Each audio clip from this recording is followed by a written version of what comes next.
Hello friend, नमस्ते। आज के इस वीडियो में मैं आपको एक स्टोरी बताने जा रहा हूं जिसको देखकर आप कुछ नया सोचने लगेंगे। आज के इस वीडियो में मैं आपको एक बनिए की कहानी बताने जा रहा हूं जिसे लोग सेठ धनराज के नाम से जानते थे। ये स्टोरी एक बड़े से भीमपुर नाम के एक बड़े से गांव की स्टोरी है जहां पर तरह तरह के लोग रहा करते थे। वह बनिया जिसे लोग सेठ धनराज के नाम से जानते थे वो भी इस गाँव का व्यक्ति था। सेठ धनराज के पास इतनी सारी धन दौलत और फसलें थी जो पूरे गांव में किसी के पास नहीं थी, और कोई भी आदमी सेठ धनराज के घर पर जाता था तो किसी को भी खाली हाथ नहीं भेजता था। सेठ धनराज ने गांव के लिए और गांव में रहने वाले लोगों के लिए जितना कुछ किया है जो किसी ने नहीं किया। ऐसा ही नहीं, उसने अगल बगल वाले गाँव वाले के लिए भी बहुत कुछ। इसी वजह से गांव वालों ने उसका नाम दानवीर रख दिया। ऐसे ही दिन बीतते गए, सेठ धनराज दान करता गया। एक दिन क्या हुआ, एक भूखी प्यासी गाय उसके घर के आगे खड़ी थी और सेठ धनराज ने उसको डरा भगाकर भगा दिया था। जैसे ही वो गाय जाने लगी तो सेठ धनराज को उसके ऊपर दया आ गई और उसने उसको वापस बुला लिया और उसको खिलाया।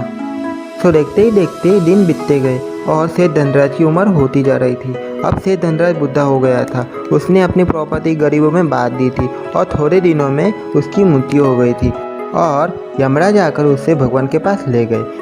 भगवान ने सेठ धनराज से कहा कि तुमने तुम्हारे जीवन में बहुत नेक काम किए हैं, इसलिए तुम्हें स्वर्ग मिलेगा, मगर एक छोटी सी गलती के कारण तुम्हें थोड़ा कष्ट सहन करना पड़ेगा। भगवान ने कहा कि तुम पहले दुख सहन करना चाहते हो या सुख सहन करना चाहते हो। सेठ धनराज सोच में पड़ गया और वो सोचने लगा कि मैं पहले दुख सहन कर लूँगा, उसके बाद मुझे सुख ही सुख मिलेगा। इसलिए उसने कहा भगवान से कि पहले मैं दुख सहन करना चाहता हूँ, फिर मैं सुख सहन करूँ।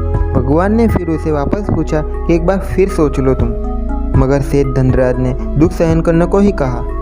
फिर भगवान ने उसे एक छिपकली बना दिया। तुम्हें तो पता ही है कि छिपकली छोटे छोटे जीव जंतुओं को खा जाती है। इसी की वजह से उसने थोड़े से समय में इतना सारे पाप कर दिए जो उसने पूरी लाइफ में नहीं किए। उसकी लाइफ के सारे अच्छे काम कुछ मिनटों में मिट्टी में मिल गए और फिर ऐसे ही उसके दुख के दिन खत्म हुए और भगवान आए और उससे कहा कि तुमने इतने समय में इतने सारे पाप कर दिए जो पूरी लाइफ में तुमने नहीं किए। और फिर भगवान ने उसे थोड़ा दुख देकर फिर स्वर्ग में भेज दिया। और इसी से हमारी आज की ये स्टोरी समाप्त होती है। और इस स्टोरी से हमें ये सीखने को मिलता है कि जब हमारे सामने फुल पेट भरकर खाना रखा हो और हम पहले जो पसंद नहीं है उसे खा लेते हैं और हमारा पेट इसी से भर जाता है। इसी से हमें जो अच्छा पसंद है वो नहीं खा पाते हैं। इसी से आज की हमारी ये वीडियो ख़त्म होती है। और इस वीडियो में आपको क्या जानने को मिला प्लीज़ कमेंट करके मुझे ज़रूर बताइएगा।